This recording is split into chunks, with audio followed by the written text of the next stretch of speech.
Mm-hmm. Oh, good for Mike. Mike Smith is the new 23rd Judicial District Court Administrator. Okay. Just made the announcement here right within the last hour, Mm-hmm. or at least an email. We're getting a signal. Does that mean we're ready to go? Oh, The meeting of the Board of Ellis County Commissioners will now come to order. Let's stand for the Pledge of Allegiance. Allegiance to the flag of the United States of America and to the republic for which it stands, one nation, under God, indivisible, with liberty and justice for all.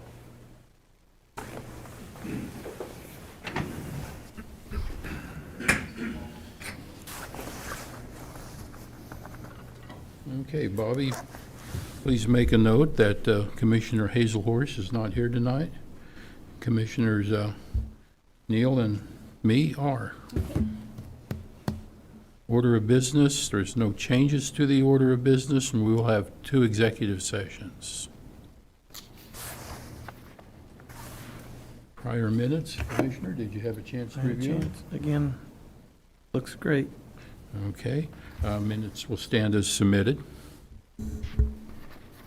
Consent agenda, is there a motion for the consent agenda? I'll make a motion to accept the consent agenda, items A through G. And I'll second that motion. We have a motion and a second. All in favor say aye. Aye. Motion passes 2-0. Are there issues from persons not on the order of business? No one's jumping up. Okay. Introduction of new employees.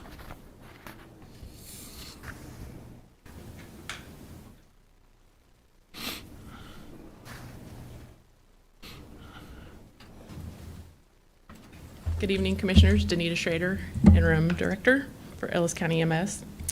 Tonight I'm introducing Natasha Shoemaker, our newest team member. She's been hired full-time. She just completed her orientation today, and she will begin her new position on Wednesday with Captain Ellie Durr and C Shift. Tasha knew she wanted to make a difference in our community when she, with her husband, TJ, also works for us. And when she saw him and the excitement and just how happy he was with his job and enjoying it, she knew that's what she wanted to do too and help others. She took her EMT course in the fall and became certified here in December. I want to welcome her to Ellis County EMS, and I can't wait to see what she can do for us. Okay, well, we welcome you aboard and thank you for your consideration for Ellis County. You bet. Thank you. Thanks for helping our community.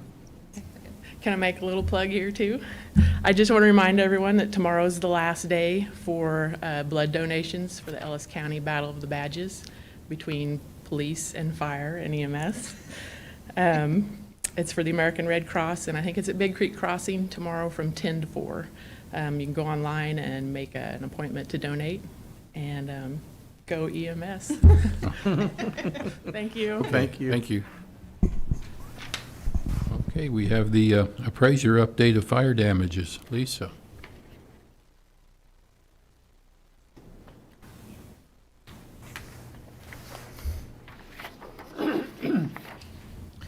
Good evening, Commissioners. Lisa Ree, County Appraiser.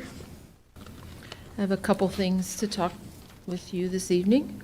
One of them has to do with the application for property tax relief. If you remember, we had one earlier this year that you all approved.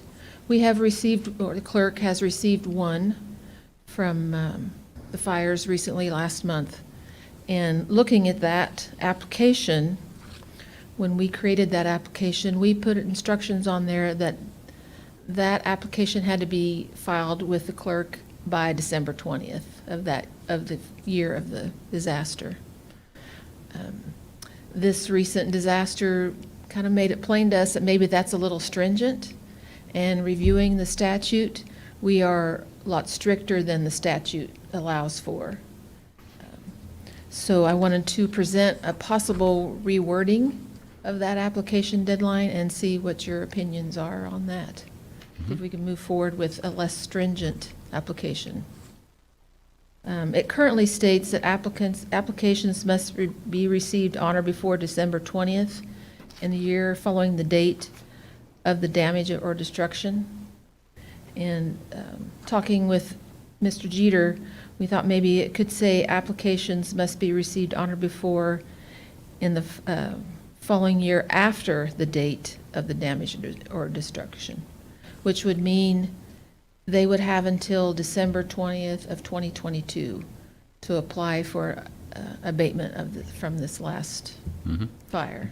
Do you know, Lisa, is that what other counties are doing too? No, I don't. We took this off of this application, revised it from another county, and that's how they had it listed. So I know of one county that had this stricter guideline than what the statute allows. The statutes say that it may be received by the county clerk by December 20th of that year. So, Okay. Well, I think we should do all we can do to help those people yeah. that were caught in that disaster. So- I personally, I agree with that. I think a little less stringent guideline would be helpful. So I'd be in favor of doing that. Commissioner Neal?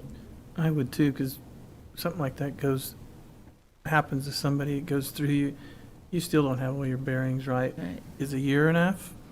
Let's start there and go. Mhm. I'm definitely in agreement with Yeah. that too.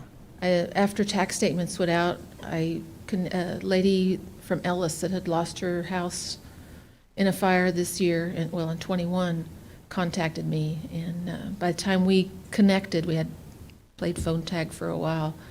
She had been injured in the fire, and she was still not tracking real well, she told me.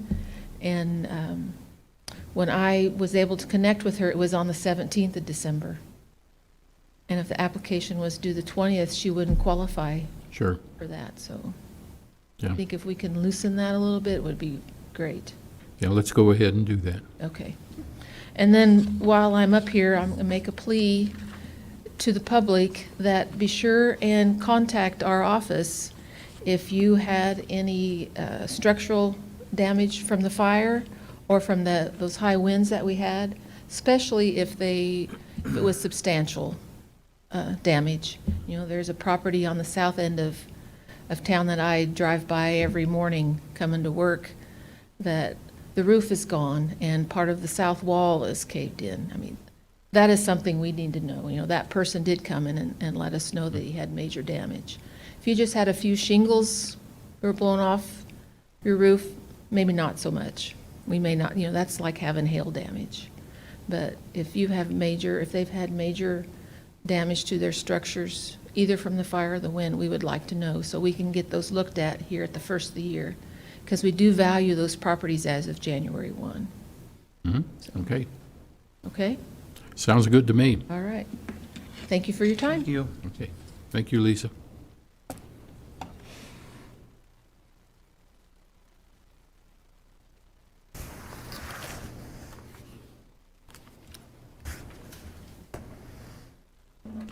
Okay, the next item is the Cathedral Road Award of Bid. Brendan.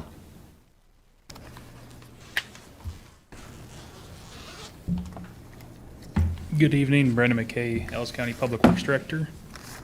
So I talked with John. I'd like to invite him up later. He asked me to go over some of this stuff first before we bring him up, if that's all right. Sure. So here in December, we opened up 3 bids, or open bids for the Cathedral Avenue Reconstruction project that we'll be doing with the City of Victoria this upcoming year. All 3 bids were within $40,000 of each other, with the added alternate of them removing the existing asphalt material and concrete material. So it's very, very competitive bids. All 3 came under the engineer's estimate for total project cost. The lowest bidder was Morgan Brothers Construction, the amount of $2,144,526.54. Votes Barga LLC out of Newton. They were the second lowest bidder with $2,176,985.16. And the highest bidder was PW, Paul Wertenberger Construction, local here, with $2,184,786. So of those 3, PW, Paul Wertenberger, they've reached out to us. They won't be able to complete the entire project next year. It would have to stretch into 2023. So if that one is selected, know that. Both Morgan Brothers and Votes have said they'll be able to complete it this upcoming year in 2022. Recent projects the 3 have done in the area. Morgan Brothers, they just did 230th and 55th Street up there. That's going to be connecting to our Northwest Business Corridor. And Votes, they did the roads around Walmart here about 2 years ago, if I'm not mistaken. Then PW's been doing a lot of the local projects here in Hayes. The 27th Street they've got upcoming. That's the reason they're not going to be able to. And I know Morgan Brothers, they'll be doing the TMP work this upcoming year as well.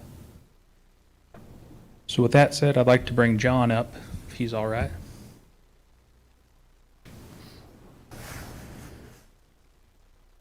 Good evening.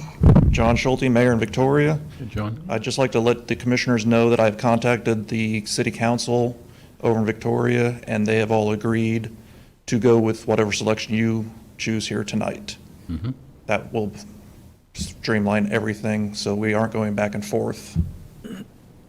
Any questions for me? I'm sure you want to get this done next year? That would be our preference, yes. Yeah, okay. Questions, Commissioner? Only thing I have is, I did go through it. Is there any, I guess, did the contractors get notified if there'd be like rainy weather? Are we gonna give them anything for that, for days or not? Yes, so that should be in the bid, the included working days Okay. from when construction starts. It's going to be done in 6 phases. I know you've heard me talk about this before, starting from the south, working north, in conjunction with the water line project that's going on in the city of Victoria.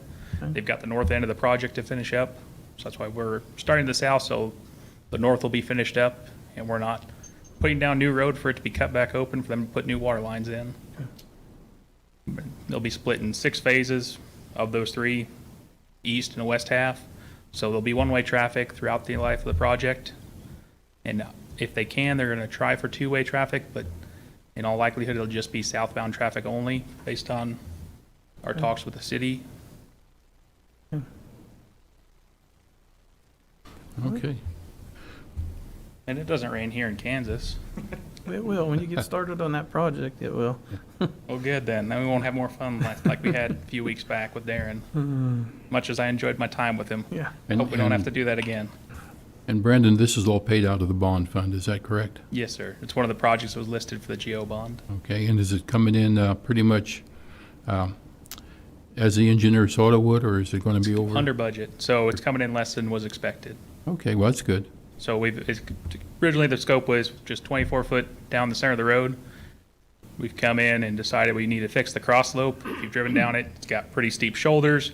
You can see where people are dragging their vehicles, getting in and out of their driveways.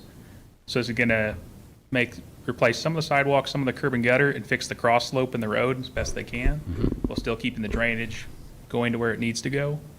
So it won't have such a super elevated center section like it does now. That should help ease the driveway entrances so people aren't scraping their vehicles, pulling in and out. It'll be a good look when it's all done.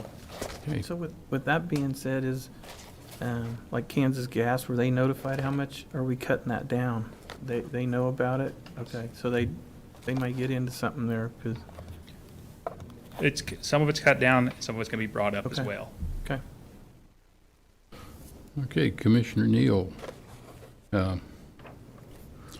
I guess under most circumstances, I'd want to see, give us the bid to the local company, Paul Wurtenberger, but prior commitments really don't let the project get done in a timely manner. And some of the work that was done out here on the 230th Avenue and 55th Street, there was considerable amount of issues with some of that work. So I am looking at number 2. What's your thoughts on that? That's exactly my thought. Is that your thoughts too? Mm-hmm. Okay. Having said that then, do you have any other questions? I have no other questions. I will make a motion to approve the base bid and add alternate from the Volksparga Construction LLC in the amount of $2,176,985.16. And I move to approve the supplement contract for construction inspection from Driggs Design Group, PA, in the amount of $126,134, and allow the Public Works Director to sign the Cathedral Avenue Supplement Agreement, number 1, Construction Engineering Services. I'll second that. Okay, we have a motion and a second. All in favor, say aye. Aye. Motion passes 2-0. Thank you, John. Thank you, Brendan. Brief word on that. That total amount is what the total amount of the contract is. Mhm. The original agreement was county would pay for 60% of engineering services, and the city of Victoria would pay for 40%. That's why in the financial impact, it's less than that total amount. Mm-hmm. Okay. And it actually brings the share of the project almost to a 50-50, a few $1,000s either which way, because of the expanded curb work and sidewalk work and driveway entrances that are outside of the scope of what the county's responsible for. So it makes it even playing field basically for both parties. Okay. You want to mention the grant and how it was split? Yes, sir. So the grant, we also received $750,000 from the KDOT, the cost share program. It's in a program that rolls out twice a year. This last year, the spring session that we applied for and got funding, the fall that we had applied for in 2020 had $3.5 million in funding. The spring had $21.5 million in funding. And counties that were, as they put it, economically hard hit, got extra points on their rating, and Ellis County was one of those counties. Yeah. So this was a project we had planned on doing with or without the funding. The fact that we were already started on it is basically shovel ready. They awarded us $750,000. So with that, we're going to split that 50-50 with the city of Victoria. Okay, So it'll bring both county and city share to the under $1 million. The city of Victoria bonded out $1 million for this project. So I'm glad we got that funding. Those programs are very beneficial to all of us, and we apply for every one that we can. extra funding always helps. Yes, I'm not going to say no to free money, That's right. especially when it's not my own money. When it's to the states and they're giving it back to me for us, I'll happily take it and apply for everything I can on them. Okay, then, moving on, we'll look at the lowboy equipment trailer purchase. Yes, sir. So back here this past fall, we purchased 2 dump trucks. During those discussions that were brought up, we decided the need for 2 dump trucks was higher than 1 dump truck and a lowboy truck and trailer, because there wasn't enough funding for those 3 items together. So what we use our lowboy equipment trailer for, we felt we would get better value from a used piece of equipment when one came available. We've been looking and searching and talking with different manufacturers and dealerships, and we've been reached out to by Hawk Equipment Services. We've talked to them in the past about other listings they've had. They advised us not to purchase those ones. They actually contacted us about this one in particular. It's an older model, but it has very, very minimal use. It's a lot better solution for us. Currently, right now, we have to winch all of our equipment up over it. It's not a drop neck. Our winches are in need of repair. Those are costly repairs. This trailer is what they call a detachable gooseneck or detachable neck lowboy equipment trailer. It means part of the trailer lets go. You drive away from it. The equipment drives onto the trailer. You back up, hook the trailer back up, and raise it off the ground. So it's a lot better for our operation. It's a little bit smaller in length, but not in carrying capacity. So it'll get down and around our county roads a lot better than our current piece of equipment. And our current piece of equipment is aged. So if the commission moves to purchase this, it's $32,000 for this used one. A new one like this is upwards of $90,000 currently, if you can even get one. The material shortage has affected everything from parts to trailers even. You can order one, and it could be quite some time before you receive one. And this is, it's still in real good shape, is that correct? Yes, sir. Have you seen it or just pictures of it? Just pictures of it. They haven't taken delivery of it. They're, to my knowledge, when I talked with him earlier today, they're to be taking delivery of it tomorrow. Okay, And it's got 2 deck boards that have holes in them. Those will be replaced before we take delivery of it, okay. if we purchase it. And you guys need it, Yes, sir. correct? Commissioner Neal, any questions, concerns? Only thing I would like to see, and maybe you've done it already, Brandon, has there been an inspection on that for, like, wells, that kind of stuff on that trailer that you know of? That's what the equipment manufacturer, the Okay. Hawk Equipment did. I believe I attached it to the agenda item, their appraisal of it. It Okay. has a condition rating of the brakes, tires, and everything like that. We've reached out to them about other models they've had, and they've steered us away because they do that inspection and said, no, this is going to need this, this, and this. This wouldn't be a good fit for you guys. Okay, And with part of this, if this is purchased, it has what they call a pony motor, little motor on the trailer itself to run the hydraulics. We would like to take the winch off of our truck and put a wet kit on it. The kit is $1,500 with install. We're looking around $4,000 if we take it to a shop. Most likely less because we'll do it ourselves. But that way we won't have to rely on the pony motor on the trailer for that, and we can use it with other ways, other pieces of equipment. okay. Any other questions, Commissioner? No, I think that'll get it. Okay, and This is budgeted for, correct? Yes, sir. Okay. With the savings we had from buying the 2 dump trucks, combining those items together. Looks like out of Fund 16. Yes, sir. Okay. Commissioner, would you want to make a motion on Yes, this? I'll make a motion to approve the purchase of the 1998 TA 509 NG6 Fontaine lowboy equipment trailer from Hawk Equipment Company for $32,000. I'll second that motion. We have a motion and a second. All in favor say aye. Aye. Motion passes 2-0. Thank you very much. Okay, thank you, Brendan. Brendan?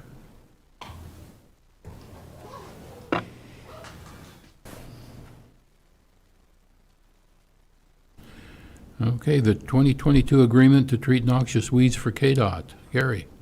Good evening, Commissioners. Gary Haas, Weed Control Supervisor. I'm here tonight with the 2022 county agreement to treat noxious weeds for Kansas Department of Transportation. In 2020, we did increase our labor rates, and in 2017, we had increased the equipment rates. After reviewing all of the costs that we have involved in that and conferring with some of the other counties that do work for KDOT, I'd suggest that we're going to raise the rates on the 3/4 ton trucks from 32 to 36, but leave the labor rates the same. We added the Polaris UTV side by side. We didn't have that before, and we never had so we didn't have a labor rate for that. And with talking with others, we've decided to go for $25 an hour for the UTV with a sprayer. And that'd be it. Okay. And is this a one-year agreement? Yes, yes. Okay, Every year okay. at this time, we redo it, so, this, and we need an agreement. yes. Any questions, Commissioner? I know I had visited with you, Gary, I think last year on the thing. I know that I hate to die too, and I think you do too. Maybe in the future, we could look at maybe purchasing a GPS, especially now that we have the UTV, and just makes a nice clean, and whenever we trade it off, it's not all dyed up, and it can be taken from. We use very little dye. I mean, maybe, the only dye I'll probably use is like on the guardrails where we're doing hand work, but other than that, it's all, and we do have GPS in the new Polaris. Okay, you do. Yeah, and the pickup trucks we do also. We don't have on the roadside trucks, but we don't really feel the need for it. Okay, I wasn't aware of that. Yeah, we do have Okay. that. Good for you. Yep. Okay, Commissioner. I move the commission approve the 2022 Kansas Department of Transportation Bureau of Maintenance County Agreement to treat noxious weeds contract and authorize Commission Chair to sign. I'll second that. We have a motion and a second. All in favor say aye. Aye. Motion passes 2-0. Thank you. Thanks, Gary.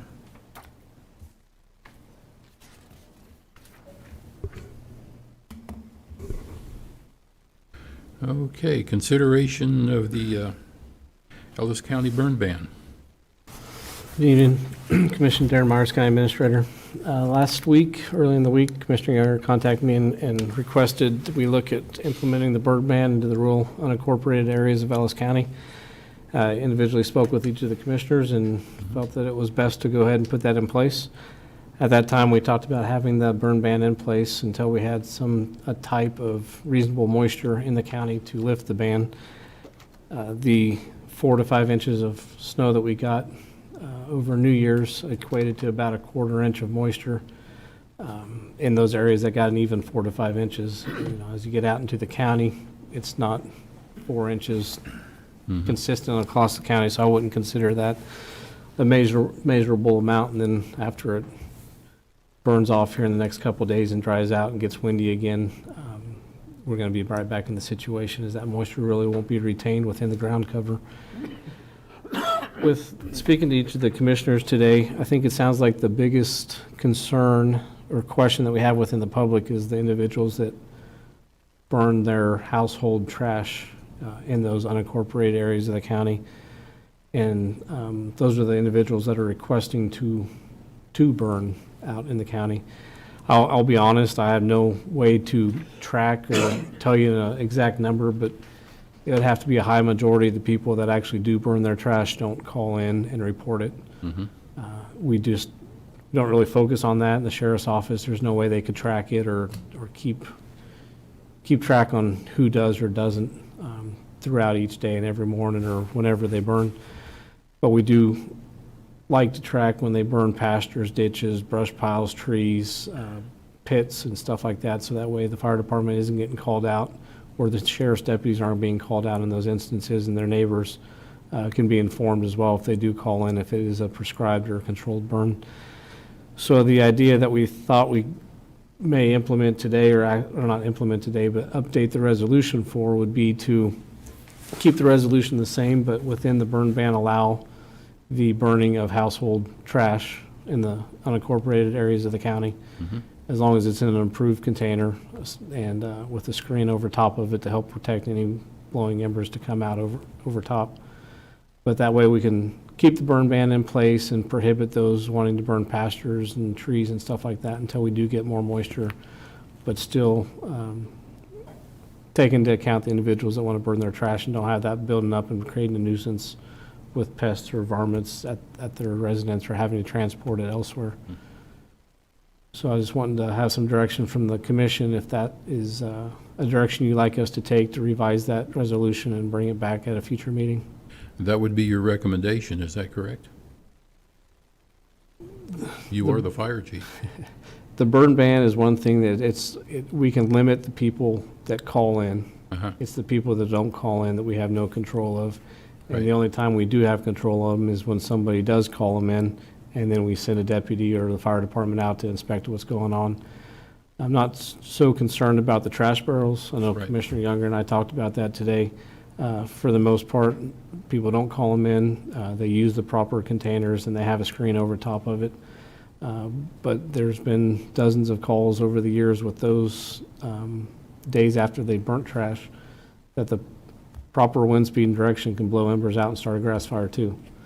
So there's no fix to say we're not going to have any burning to prevent the fires.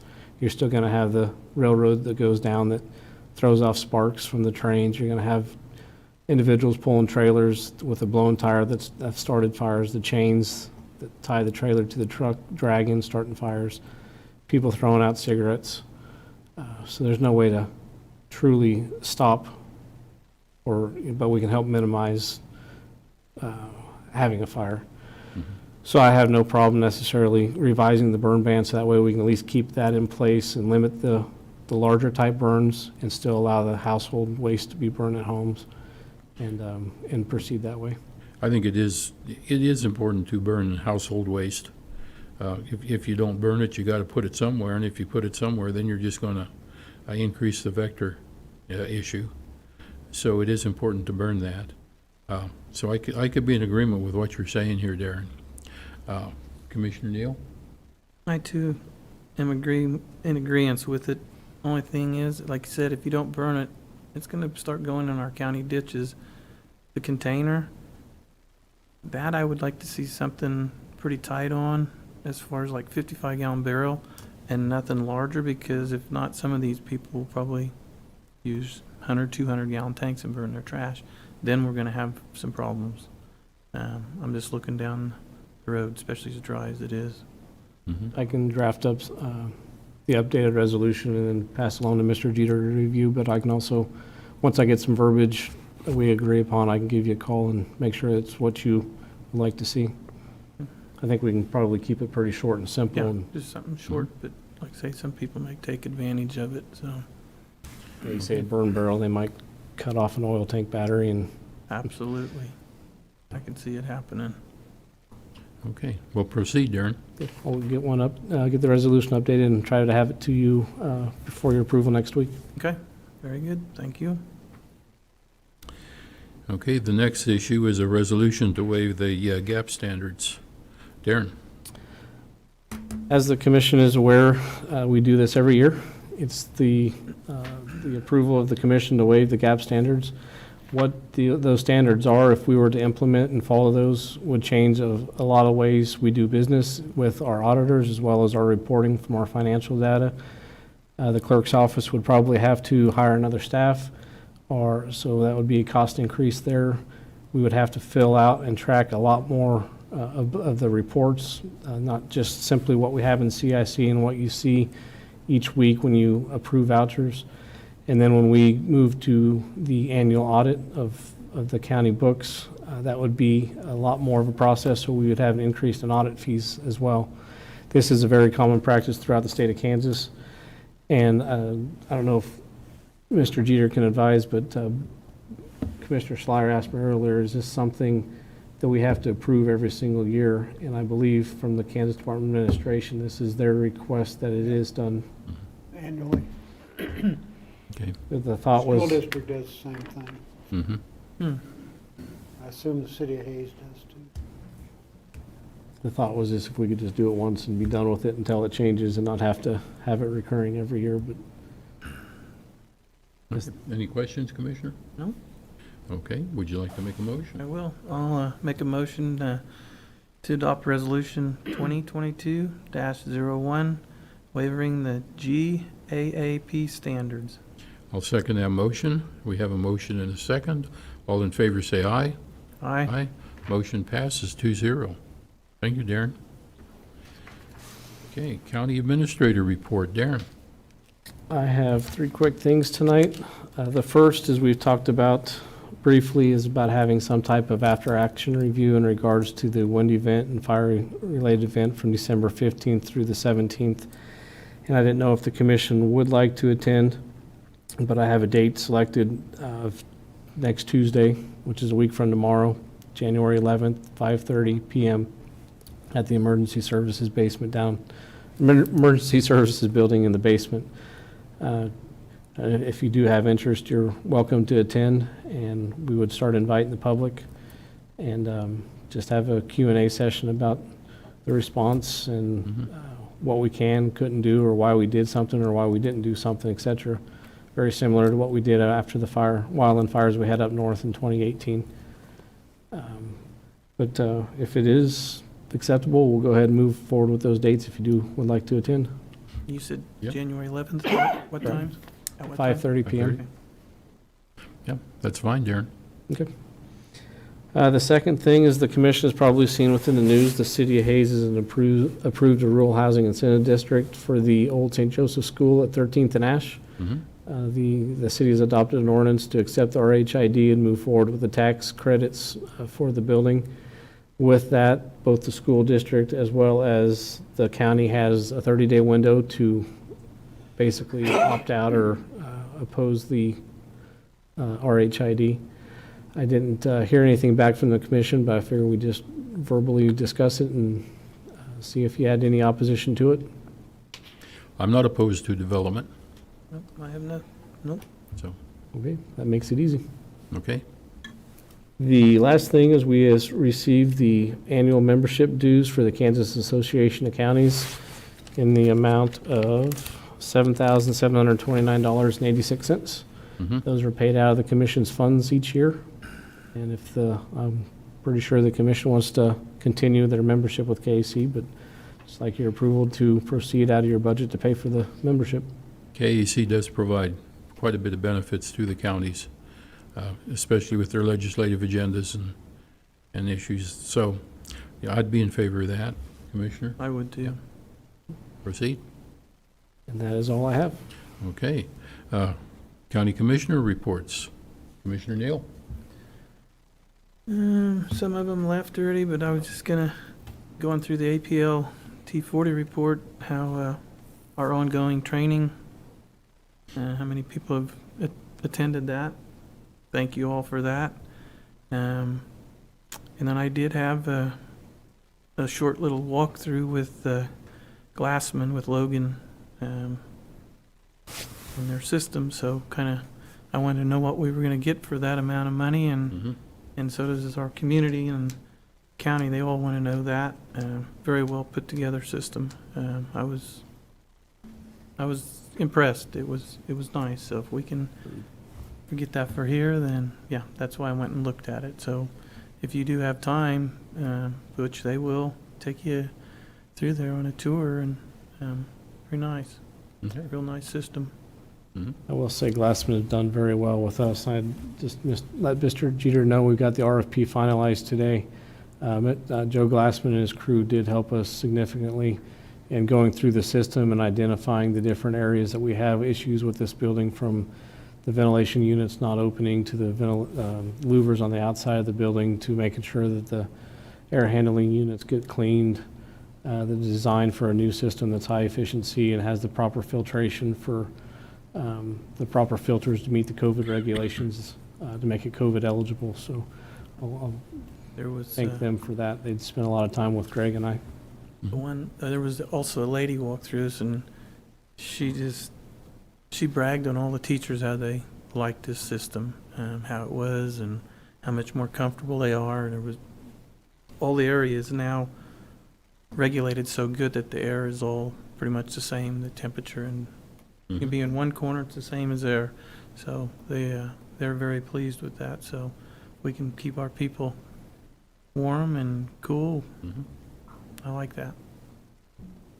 Hopefully the RFP gets done by the week, and 2 or 3 weeks from now we'll have results, and sometime in early February we'll have those back to the commission for approval.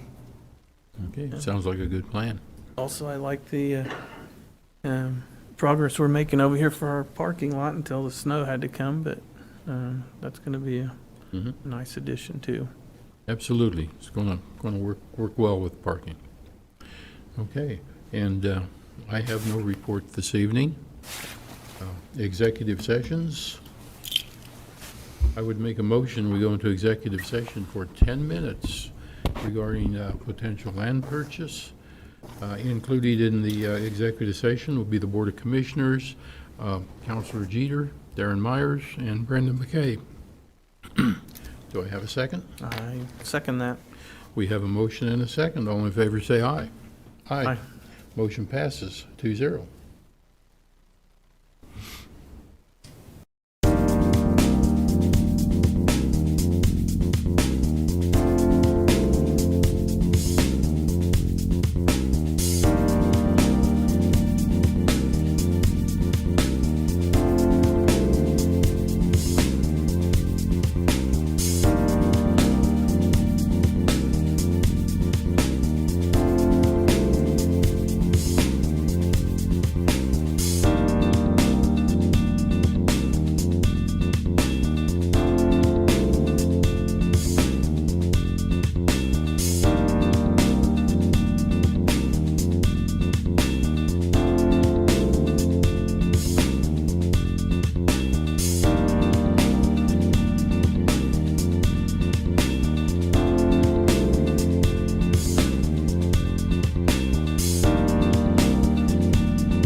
Okay, this is the second one. Okay, I move the Board of County Commissioners go to executive session for 15 minutes regarding non-elected personnel issues.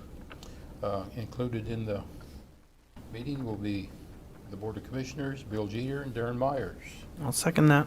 We have a motion and a second. All in favor say aye. Aye. Aye. Motion passes 2-0.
sneak anything in on you.